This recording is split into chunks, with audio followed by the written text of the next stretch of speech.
U mjesnoj zajednici Rogolje održan je i ove godine tradicionalni memorijalni zbor. Tim povodom je služen parastos i položeni su vijenci u spomen kompleksu, čime je odana počast poginulim borcima odbrambeno-otadžbinskog rata, borcima Drugog svjetskog rata, narodnom heroju Stevanu Đukiću, žrtvama fašističkog terora te solunskim borcima iz ovog kraja.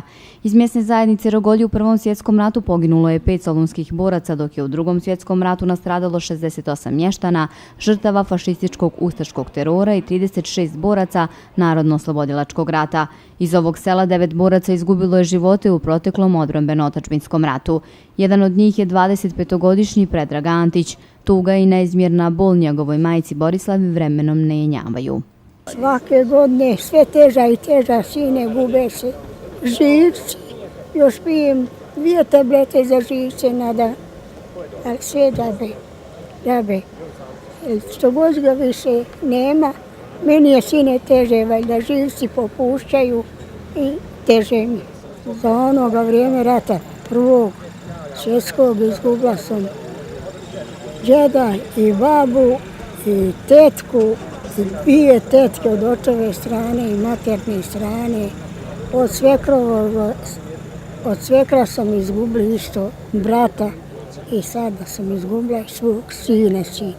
Načelnik opštine Gradiška Zoran Adžić rekao je da je veoma važno odati počast svim borcima i žrtvama oslobodilačkih ratova koji su dali živote za slobodu svog naroda u proteklim ratovima i Republiku Srpsku u kojoj srpski narod može da živi, baštini svoju kulturu i tradiciju i gradi svoju budućnost.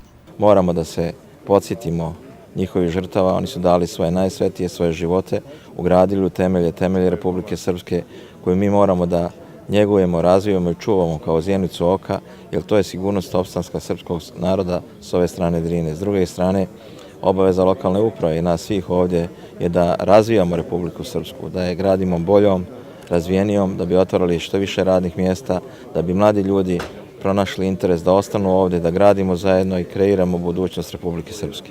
Vijence su položili predstavnici opštine Gradiška, opštinske i mjesne boračke organizacije, mjesne zajednice Rogolji, članovi porodica poginulih boraca i žrtava proteklih ratova, kao i predstavnici političkih stranaka.